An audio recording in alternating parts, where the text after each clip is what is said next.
Hi everyone, it's Lindsay Baker with the Action Hour, and guess what? Today we have Veg Voyages, ZAC Lovas, SHOVA, and Trishi here with me today, and they are here to tell you some exciting news about Scholarship 1101, Veg Voyages, Vegan Travel Asia's upcoming Himalayan Veg Festival, the very first one, and so much more. Guys, thanks for being on today. If you would just come around and just introduce yourselves and tell us what you do. Of course, Zach, you are one of the co-founders, but ladies, if you would, introduce yourself and tell us what you do in the organization. Shova, we'll start with you. Hello everyone. Thank you, Lindsay, for having us over. I am Shova. I'm the Communication and Administration Manager at Vegan Travel Asia Veg Voyage Foundation. I'm a law graduate and I'm also a co-organizer for Kathmandu Animal Save, which is a chapter of the Global Save movement.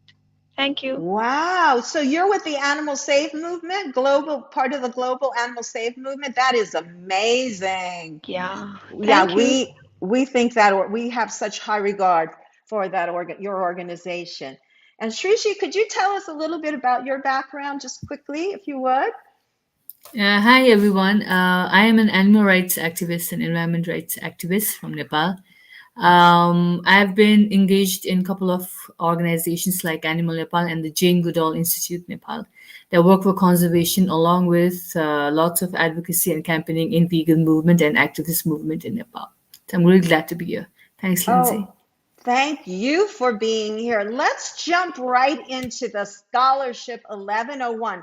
First of all, can you guys talk about the symbolism? Who would like to start? I'll put up the first slide here. Who would like to start? Shobha? Regarding the symbolism, 1101, as the name suggests, it is a day for World Vegan Day. November 1st is a day for World Vegan Day, and paying homage to that, we are starting the 1101 scholarship, which aims at vegan or veg students from the age group 14 to 22 years so that they could support themselves and their education and also contribute to the society by allocating certain fund from the scholarship. Thank you. And then let's just keep going through. So these are the important dates. Now, this is open to students worldwide, not really, just in certain countries. We'll get to that slide next. Maybe I should show that one who's eligible. Let's just talk about who is eligible to apply, and then we'll go back to the one before. Yeah, the students who are veg or vegan or who are inspired to become veg or vegan but have not made the transition yet are also eligible to apply. They should belong to the age group of 14 to 22 years, and the students from the countries Bangladesh, Bhutan, Cambodia, India, Indonesia, Laos, Malaysia, Myanmar, Nepal, Pakistan, South Korea, Sri Lanka, and Thailand could apply for the scholarship. Wow, that's amazing. And these are the important dates. Whose slide is this? So we selected April 22, 2022 as the day for accepting the application for 1101 application because it is a World Earth Day, and because we understand that investing in the planet is the investment for our future, and investing in the students is also the investment in our future because they are the voices of tomorrow, and the issues like environmental change, animal agriculture, and animal rights is also the issues that are important, and we want them to be the voice of tomorrow. So that is why we selected this date, and we have selected August 12, 2022 as a deadline for submission of applications. It is the World Youth Day, as we are targeting the youth to become the voice of tomorrow. It is only fitting that we selected this date as a deadline, and as our whole scholarship is 1101, so we are going to announce the award on November 1st, 2022. That is just amazing. Now you have a panel of individuals on that are going to be judging the essays. So if you could just very briefly talk about each one. Yeah, so in the panels, like you said, we have some really very, very interesting and inspirational individuals who are responsible for deciding the theme of the essay, last year of submission, first year of submission, and evaluation of the submitted essay. So, in short, we have Shivya Nath from India, who is an award-winning travel writer and author of the best-selling travel memoir, The Shooting Star, which charts her adventures from a steady 9 to 5 job to a nomadic vegan life. Lindsay Baker, of course, formerly a multidisciplinary designer and adjunct professor living in San Diego. Lindsay, she moved to Los Angeles to return to first love performing and storytelling. By using her skill as storytelling, she helps contribute to finding solutions to the catastrophic environmental and social problems we face today. And she was asked to create her own show in 2020 for Jane Unchained News Network, and for Action Hour on Unchained TV, which airs every Saturday at 10 a.m. Then we have Alora Middleton Hale. She's a former elementary educator and turned journalist and publisher and editor-in-chief of Veg World magazine, a vegan media brand and free digital lifestyle magazine. We have Dr. Harsha Atmakuri, who was a documentary filmmaker, vegan, and animal rights activist. He left his job as drug safety physician and medical writer to become a full-time independent animal rights activist, raising awareness about the violence inflicted on other sentient beings. Then we have Peter Walker from UK. After growing up and attending college in England, Peter moved to the USA. And basically, he during his trips with the Veg Voyages, he saw the first-hand work of Veg Voyages Foundation, and thus he would support supporting local charitable activities. He's excited to be able to help expand their work with 101 scholarship program. Of course, there's Shrishti Singh Shrestha, who's an animal rights advocate and vegan activist with Jane Goodall Institute Nepal and Animal Nepal, along with People's Alliance for Nature Nepal. And lastly, we have Sofna Yusi from Indonesia. Basically, she's a passionate teacher before co-founding Veg Voyages. Her interest has always been on the importance of compassionate education to bring cultures together. Having traveled extensively in over 12 countries, Sofna's interests include learning about local cultures and local vegan food. She's an advisor on Veg Voyages Foundation's educational program to South and Southeast Asia. So this is the amazing panel for the scholarship program. That is amazing. But we're going to try and go a little quicker and maybe not go in so much detail right now because they can get all this information. Let me just bring this up on the screen. If they are interested, they would go to Veg Voyages site. Is that correct? Or would they go to this rather and email SHOVA or SOVA, sorry. Is that the best way in case people are, not going to be able to go through the whole lecture here? Would they be able to get in touch with her? Yes. Yeah. There's a couple ways. There's a couple ways they can do it.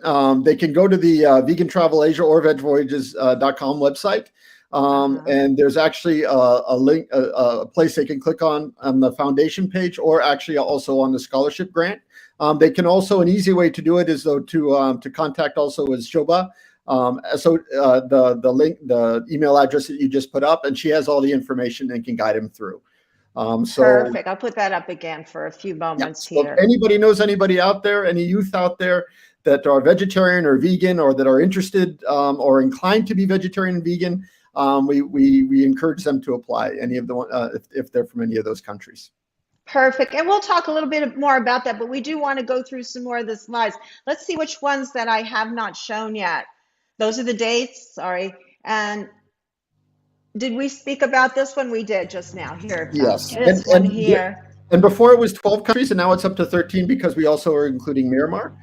So yes. we've had some students that are interested there, and we said, please, yes, if you'd like to submit, we would love to help encourage them on their path.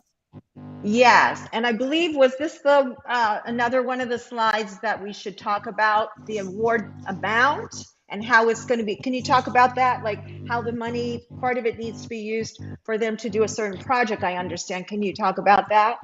Yes, Shobha, would you like to explain that, please? Yeah, sure. So the award is $1101 for 2 students, and the purpose is that they have to fund their education, and 1/3 of the award must be used for community work. That community work could be like programs and activities in their respective neighborhood communities or school for the cause of veganism, animal welfare, animal rights conservation, and or environmental protection. So they should use the fund for their education, and at least 1/3 should be used for community work. So that is the scholarship grant. And Lindsay, if I can just add on there that basically the 1101, each student gets $1,101. So for each student. Yeah. And then I say eventually, but quickly, and then it will be 10 students a year. We're starting with 2 students this year. And the reason is because we want to make sure that we're going to be getting applications out to the people that need it. So we're working, we have a system that we believe is going to be able to get people that need, that the youth that need help on this, and that also want to really give to their community, that they'll really be able to engage on that. So we're working out the system. We'll see by the end of the year how the system works. But right now I know that we are getting applications coming in. Matter of fact, the first one was from a student in Pakistan. Then we will quickly turn it around. We'll be having at least 10 students a year that will be awarded this scholarship. That is awesome. And this is such an innovative idea. I have to say, and I want to go back a moment here. I lost my notes, believe it or not, which is terrible, but I do have a list here on my phone. I want to just go back and for a moment and stop here and talk about all the awards that Veg Voyages Vegan Travel Asia has won. And so you guys are the winner of Asia's Responsible Tourism Award, World Travel Awards, winner of Best Sustainable Tour Company in USA, International Travel Award, winner of Best Vegan Travel Company in USA, International Travel Award, winner of Best Ethical Innovation, the Veggie Awards UK, winner of Best Brand Award, Green Festival NYC, New York City, and winner of Green Dream Award, Green Festival Los Angeles. Wow, that is just an incredible dossier record of your amazing work in the organization. And now these 2 lovely individuals who have joined you. I don't know how long you guys have been working with him, but the first time I'm meeting you, so I don't want to overstep what I don't know how long you've been working together, but amazing team. You guys are doing an amazing job. So I just want to kudos to you. Thank you. Thank you, Lindsay. Yeah, and Shobha and Shristi Ji are some of the most kind of hands-on, get in the trenches activists that I know in Nepal, and they're fantastic. They're wonderful work that they're doing. They're amazing. So I feel very honored to be able to work with them. So I can imagine. I would love to have you on individually another time to talk about your wonderful work, because that's really important. Let's jump to the next subject. The next subject we want to talk about is the after school classroom project. Is that right? Does that work? That is correct, yes. Okay, so I'm going to go through and start showing some slides, and you guys just jump in wherever you feel you have the knowledge to talk about it. Go ahead. Shobha or Shristi Ji? I will speak on this. So after school classes are there to help the children learn English with the aim of incorporating conservation, protection, veganism, and environmentalism within the English language itself. It is targeted, right now we are targeting it in Cambodia from the age group 8 to 14, and we are aiming to provide English classes to underprivileged communities and those communities who lack resources to afford tuition to learn English. So we have been taking initiative to help them in learning English. So we have already started working in Cambodia to build after school class building and everything, and we have been designing curriculum for that purpose. So that's all.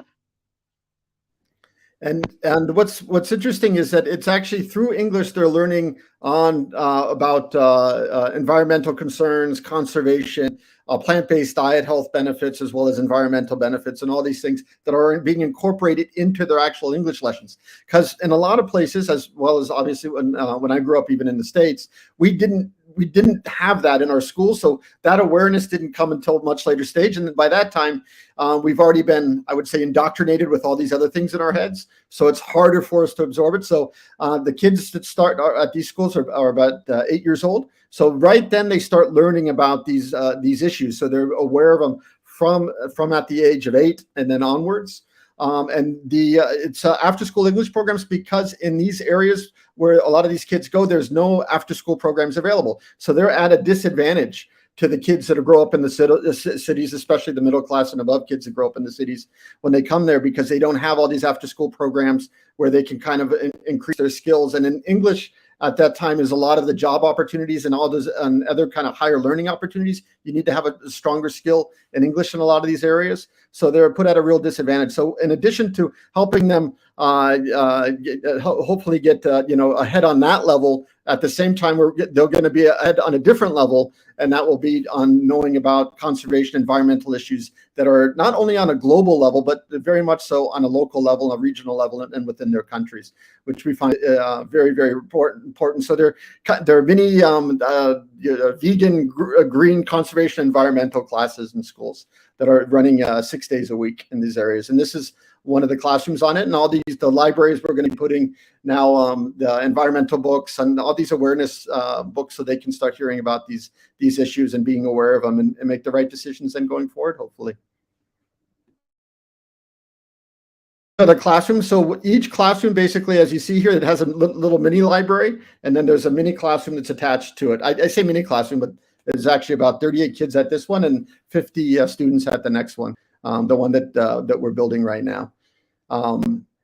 And we're also creating the team is creating some new kind of posters that are going to be raising awareness on the environmental issues, conservation issues within each of the countries. We're first starting here in Cambodia. We'll have 3. You see the library right there. That's the bamboo and the wood one, and then that's attached to the classroom. So these classrooms are going to be, this is the first one. The second one's being built right now. Then it will be open in mid-June. And then the third one we're going to be also doing in Cambodia. This is the site of where the second one is being built now. And then we're going to continue this program. So that's the whole thing. You can see that the green building on the left is the classroom, and then for the after school program, and then the right building is it's like a little community hall, game room, and little library for the kids. I should say youth. And then after that, the same program that we're doing in Cambodia, after 3 schools are done there, we're also going to continue in other countries, including Laos, Sri Lanka, India, Nepal, and Indonesia.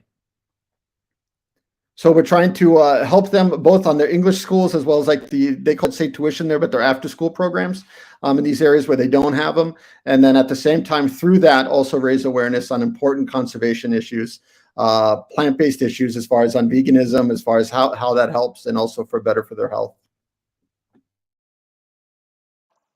That is just amazing. I love the way you are approaching the problem of poverty, cruelty, lack, pollution, suffering, lack of communication or understanding. You are going to the root and helping people.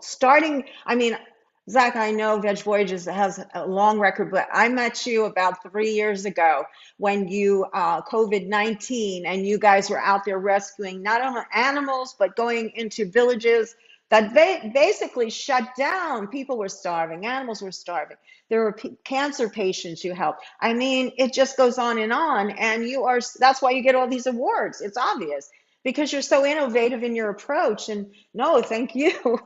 So thank all of you. And I'm so pleased to be have a little bit of a piece of this by having you guys on, now participating in this upcoming, hopefully I'll do a good job in helping to choose the students. A big responsibility. They're so adorable. I was just like, oh, my heart, when I was looking at the pictures, of all these kids with those hopeful faces. we just have to get behind you guys, because you guys are just doing what we should all be doing right now, and that's bringing peace to the world. So thank you so much. Well, let's jump right into the next part of this, folks. We want to get into the first and only vegan Himalayan Vegan Festival. So let's watch the video.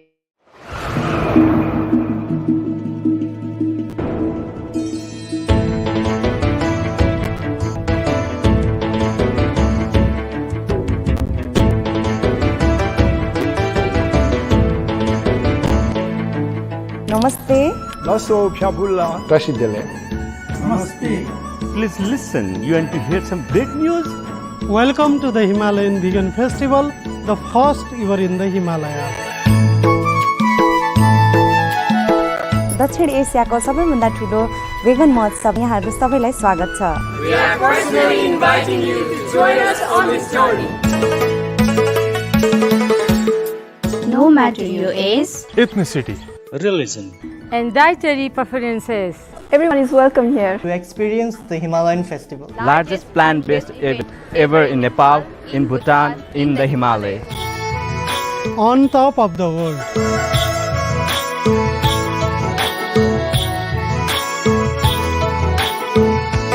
and animal welfare talks. health and fitness. All under one roof. This is your festival, this is my festival, this is our festival. all of ours.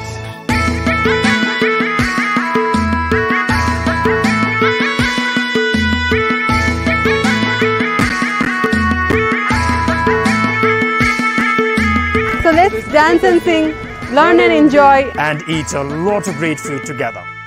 All plant-based. All vegan and all super tasty.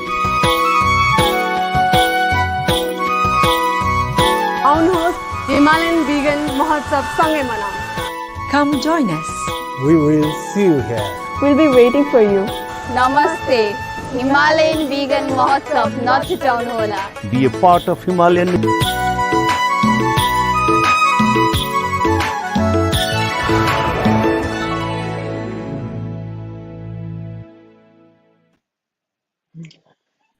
We got a comment there. Those look like wonderful vacations. Actually, it's a festival, Tom, and that's one of our great viewers, Tom and Sal, one of our faithful viewers. We love Tom. But wow, that is so cool. Now, why don't you talk a little bit how COVID kind of knocked off, the schedule got changed. Now it's reset to go again. It's a go. So you guys want to talk about that a little bit? And I think I do have some slides I'll show while you do. Who would like to, Sova? Shova, would you like to talk about that? Yeah, sure. So initially we planned for April 15, but due to the Omicron, we had to reschedule into September 15th because we wanted to do a mass outreach to the public, and we wanted it all the traveling, all our speaker to feel safe and secure participating in the festival. So we have finalized September 15 to 20, 2022 as our event date, and everything is in place, everything is open in Nepal. We have like we have security protocols as well as COVID protocols, and Nepal is completely open, and it doesn't even require like it requires visa on it. Nepal is providing visa on arrival, and there is no quarantine required, and we only need like COVID test, which is like which is taken 72 hours prior to arrival in Nepal, and that is all. Like there is like COVID cases are like 7 cases per average, so it is completely safe to travel in Nepal. And regarding Bhutan, Bhutan was unable to host the festival because the government has a zero COVID policy requiring 5-day quarantine and mass gathering of only 100 people. So it is quite impossible to host the festival there. So we have shifted the festival to Pokhara, and Pokhara will host the event. Pokhara is the second largest city in Nepal, and it has like a large population. so we can do mass outreach there and we can reach more people in Pokhara. Sounds good to me. I'm excited. I can't wait. So these are just a few more slides. Would one of you like to talk about what we're looking at here? Yeah, actually, that's actually part of the team. That is the part of the committee and the team that's putting together the festival, including Shristi G is going to be actually overseeing all the animal welfare parts of the festival, and actually even including an exciting addition we have now that's really going to be focusing on hopefully getting an elephant rights banned, an elephant exploitation banned in Nepal. Can you explain some more about that? Because yes, please. Who our new guest is that will be coming? Yeah, that is pretty much a very exciting part in addition to the festival, because Lake will be coming from Thailand to join us. But it will just not be any other program, any other edition, but it will more be like completely targeting policy making and a decision making process.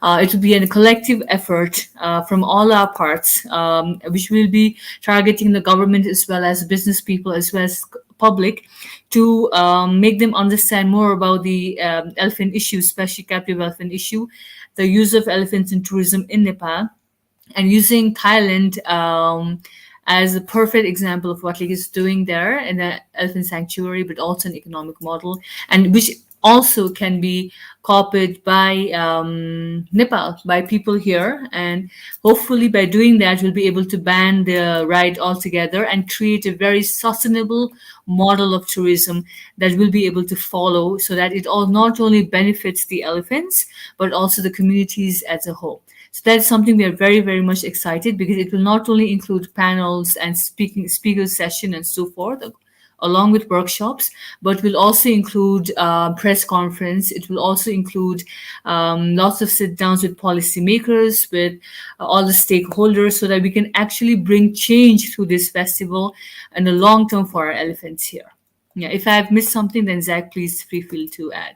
No, that's great. And Shristi G has been on the front line as far as on getting policy change and everything for elephants and protecting elephants in Nepal. So she's doing a great job on getting everything ready there. And the idea is, even with Kunlek there, and then Dr. D coming in and everyone coming in to say that if anybody's saying no, it can't be done, yes, it can be done. It is being It can be done. Absolutely. Yes, I've been, my audience is familiar with elephant rides. We've been working with or interviewing some other organizations that as well are working. So I'm so pleased to hear that. The cruelty involved is just, unbelievable. And we've showed videos and everything. So we are so happy to hear that. And we would love to support those efforts. So please keep us in touch and let me know what we can do to help get the word out and support those efforts. Absolutely. I think we have one more thing to talk about, believe it or not, because you guys are so busy. And that is the pre-show. Is that correct? I'll play the pre-fest.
run there, but oh wow. Can you please tell us what we were, all the different images, explain more about that? Who'd like to?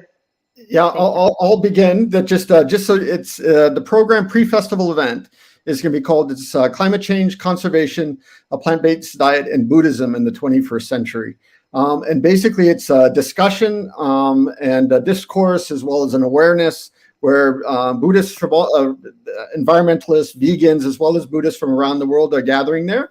And what you were seeing there a lot, that was we're actually at the birthplace of Buddha, in Lumbini. And the festival will all be held there. And wow. And it will be basically Buddha. If anybody's been to Lumbini at the birthplace of Buddha, they have monasteries from all different countries where Buddhism has a representation there. And the monasteries are both Mahayana as well as Theravada monasteries that have each of their own area that are all around the grounds there. And all the monks and the novices, which are the student monks, will be coming together, as well as Buddhists from around the world, as well as vegans, environmentalists that aren't Buddhists from around the world, and kind of re-looking at the teachings of the Buddha in the 21st century and how it relates to climate change, conservation, and a plant-based diet. And having this discussion, which is for anyone that studies Buddhism, is much needed because many people have a misconception that Buddhism is a promoter of being vegan or vegetarian, which is very much not true, actually. Even though there is a lot of in the teachings that will show that, but there's a lot of where there's a lot of places where there's a misinterpretation, I would say, of the first precept as well as others, or different interpretations. I won't say a misinterpretation. So this is going to give a chance for everybody to come together and kind of discuss it and look at it now in its relevance in the 21st century, because obviously things have changed a lot since the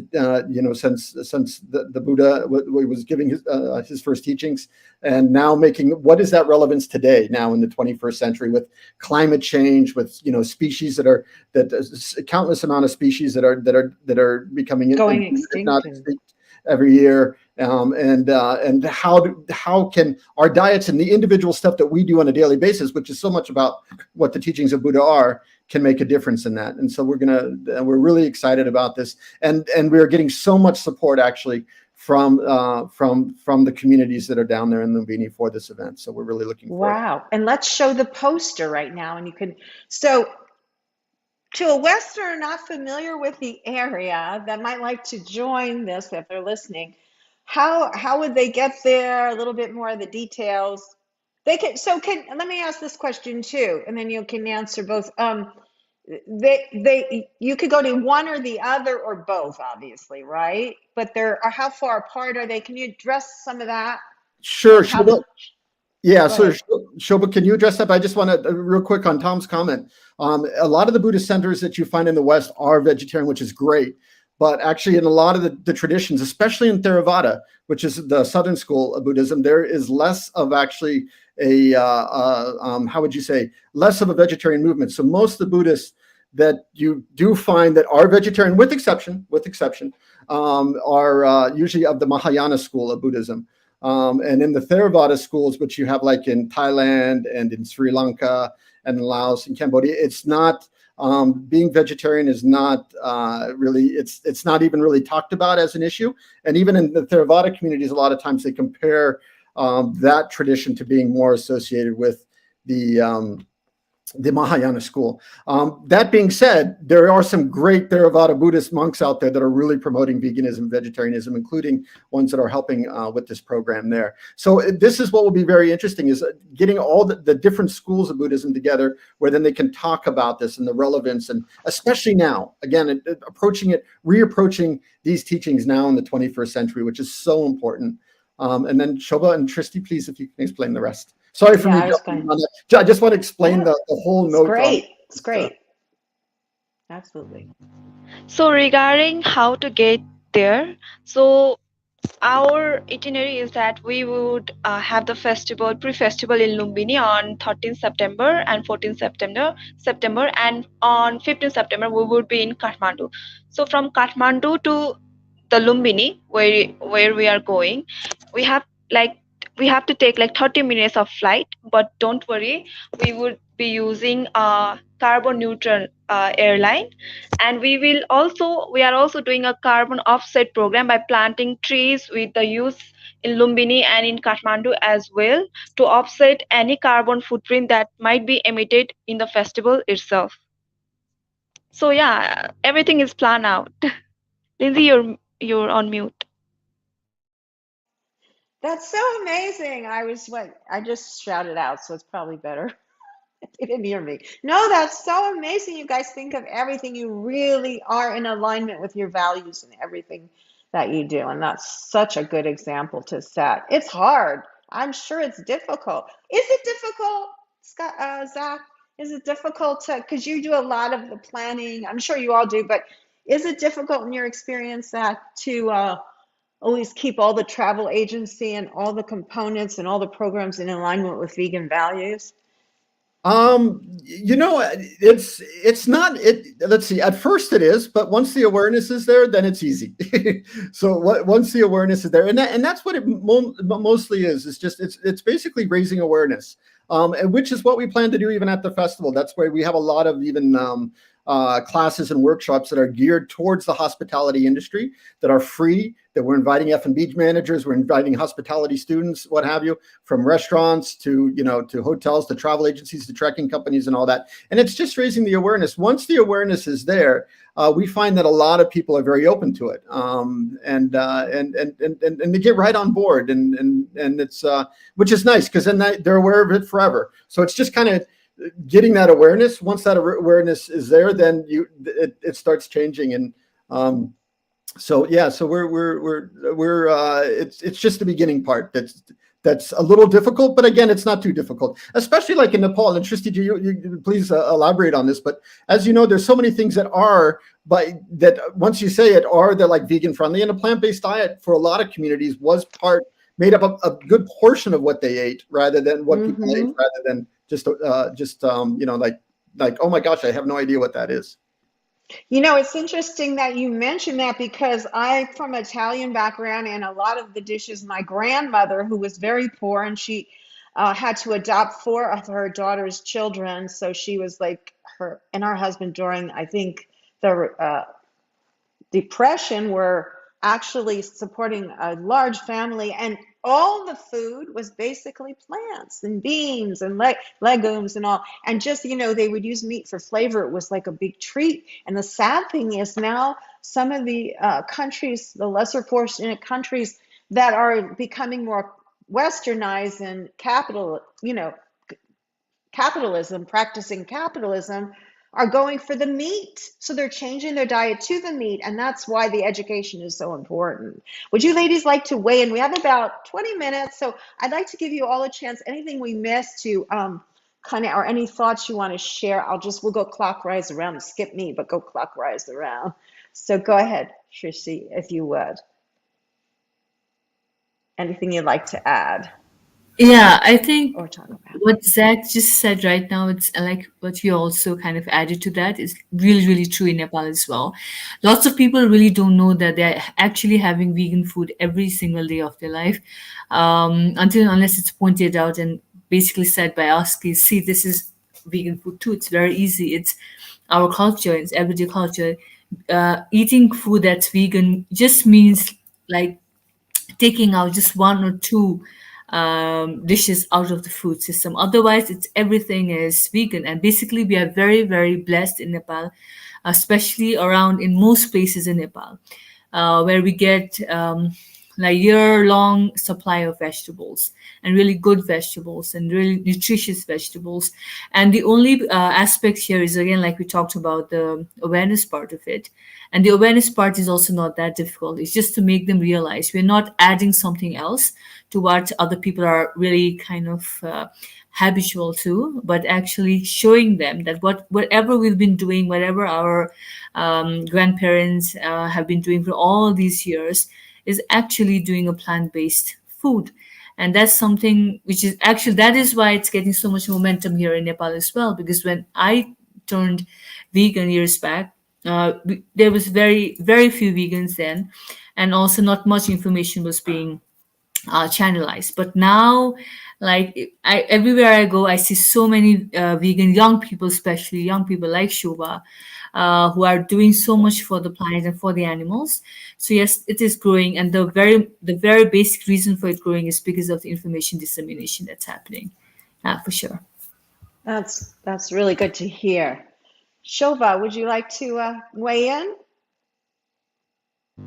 Yeah, I agree. Like as Shrishti mentioned, when I was growing up, meat used to be once in a while treat for us, but now it's like mainstream diet, and then we have pieces of vegetable right here and there. So this has to change, and that is important that we need to change with everything happening around the world, the animal suffering, climate crisis, and also the destruction that it causes to our own health. We need to change, and I think like 1101 scholarship is a great platform for youth to raise their voice. And the theme for this year is also like food habits and climate change. We know that animal agriculture is one of the leading cause responsible for climate change.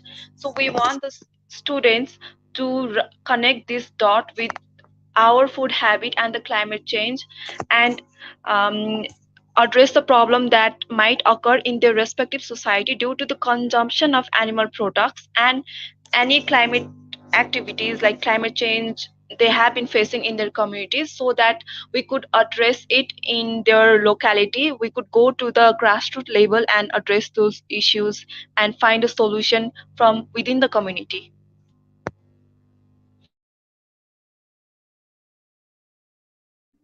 Lindsay, Lindsay, I think the mic's on mute. There we go.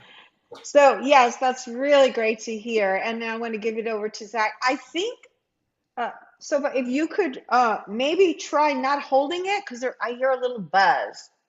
Maybe if you don't hold it up or touch it, maybe take the finger off, see if that's any better. But we have a little sound. It's not your fault. Go ahead, Zach. We have a little sound issue, but go ahead, Zach. Whatever you want to add. Okay. Yeah, like Shova was mentioning on the 1101, and so we're hoping that then the youth will then look at what those issues are for themselves and what's happening in their communities, and that will help them learn more about how kind of our relation is with everything around us. But also then what in their process of doing, which you'll see of the essay on that subject matter, then they also raise awareness with the people that are around them, because they'll share that with them. And then also people that all kind of give them a sense of confidence and maybe some focus on things that they can do within their own communities to help. We basically came up with the 1101 just real quick, because I know we all, many of us have went through this when we became, if we became, veg or vegans as a youth. And I remember when I became veg as a youth, I was reminded at school that I was the only veg student there, and there was lots of kids, well over 1,000 kids. As a matter of fact, between the different campuses, there was about 3,000. And then I must be crazy because of it. Everybody would say, well, you're the only veg here. I remember at that time I was told at church that I was going against the word of God, as God gave humanity dominion over the animals. So I was countering that by not eating them. And where it says specifically that dominion should be defined as exploiting and killing was beyond me. I was reminded at sports programs at the school that I was going to be the weakest one on the field because I was eating, became veg. And I was reminded by family members that joining a cult was dangerous. And I thought that how could I join a cult was beyond me, as I had no contact with anyone else that was veg. So I was it was like a one-person cult. And I even remember to this day, my uncle, when he sees me, he's like, oh, are you still in that cult? I know he says it in half jest, but still. So there's a lot of, I would say, peer, family, school, religious institution pressure, a lot that I know that personally when I was growing up, and a lot of the team, our team and friends and stuff had went through similar things when they became veg or vegan, when they made that decision. That kind of drives you into a different thing, because you think, oh, I mean, especially as a youth, you don't want to be abnormal. The last thing you want to do is kind of stand out that way and in that way. Yeah. Right. So we're hoping with this scholarship that we can help encourage them that, that there's nothing abnormal about it. And So we want to give moral and financial support to students who are vegan or vegetarian, or those who are actually inclined to. Hopefully that, let's say that have been on the fence, well, hopefully this will reinforce them to say, okay, look, I can make this decision. And we want to reinforce reinforce the truth that compassionate thinking is not negative. It's not irrelevant. It's not crazy.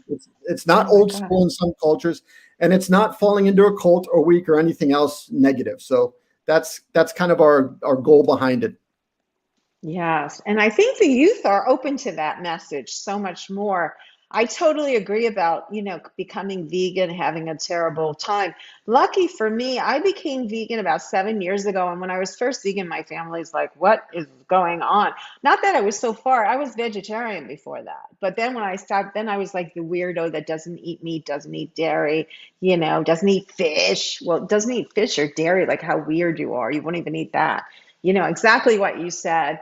But what happened was I was in the group where things just started to go up, accelerate in terms of the number of people adopting a vegan diet. And I kind of, now the curve, like they don't even say that much. Once in a while you get you can feel the pushback, but it's more acceptance, but it's kind of separate but equal kind of thing now. So really, we have our food on one room and the other people at a family activity will be in another room, and my friends and I'll be in another room eating, and then we come together. So, but that's where we're at. It's a process. Yeah, definitely. And when I say that about the church, I'm not saying anything bad. I know that anybody out there, but the same thing has happened in other religions too. A matter of fact, when I first used to go to Indonesia, and they would say, "Oh, well, you're vegan, so you must be Buddhist."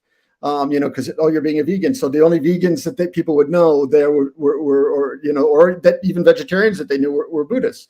Now that's changed. Now it's totally changed. Now they said, the response now is, that's good for the environment. Oh, that's good for your health.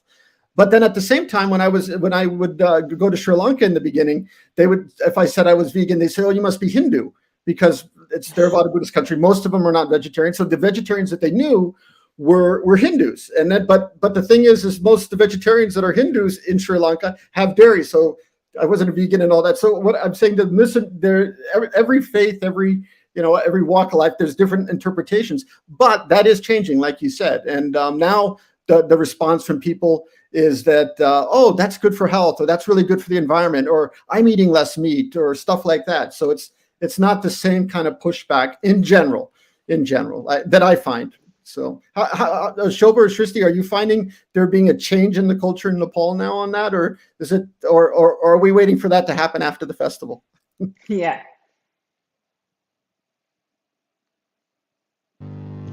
I think there is a misconception linked with veganism. Although we have core principle, Nepal being majority Hindu country and Buddhist follower, ahimsa is a great value embedded within our culture. But there is a notion that veganism is a Western concept, that the Christian from other countries have brainwashed us or something like that, and it is rather dismissed. Although vegetarianism is easily accepted, people understand it, but not consuming dairy is often pushed back. So I think Himalayan Vegan Festival and the values and the principles will enlighten how veganism is not a new concept, and it has already always been deep rooted in the Himalayan region, and it could bring forward the momentum that veganism is not a new concept, and it has been ongoing since time immemorial.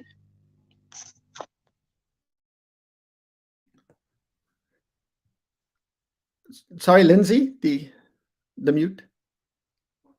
We are just about out of time. So if there's any last words, each of you, if there's anything you want to share with our audience today, let's just go around in the circle again. Shrishi, would you like to start? Yes, I'd like to, first of all, thank you very much for having me here, having us here. Really, really helpful. Also, I'd like to welcome everybody to the festival, because it's just not a festival, but it's actually something more of a revolution that's happening. And we're also kind of seeing a lot of change happening just by announcing the festival. So we're looking forward when this actually happens. Can we So say really, it's really the looking forward to it Woodstock? and really Oh, trying to sorry. bring things together. Yeah, you know.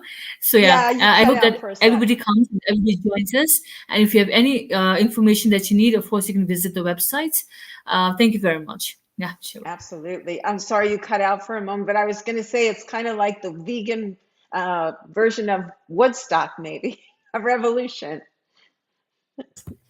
Absolutely, yes, Lindsay. Okay, Shova, anything last things you want to tell our audience? Thank you everyone for tuning in and listening to everything we had to share.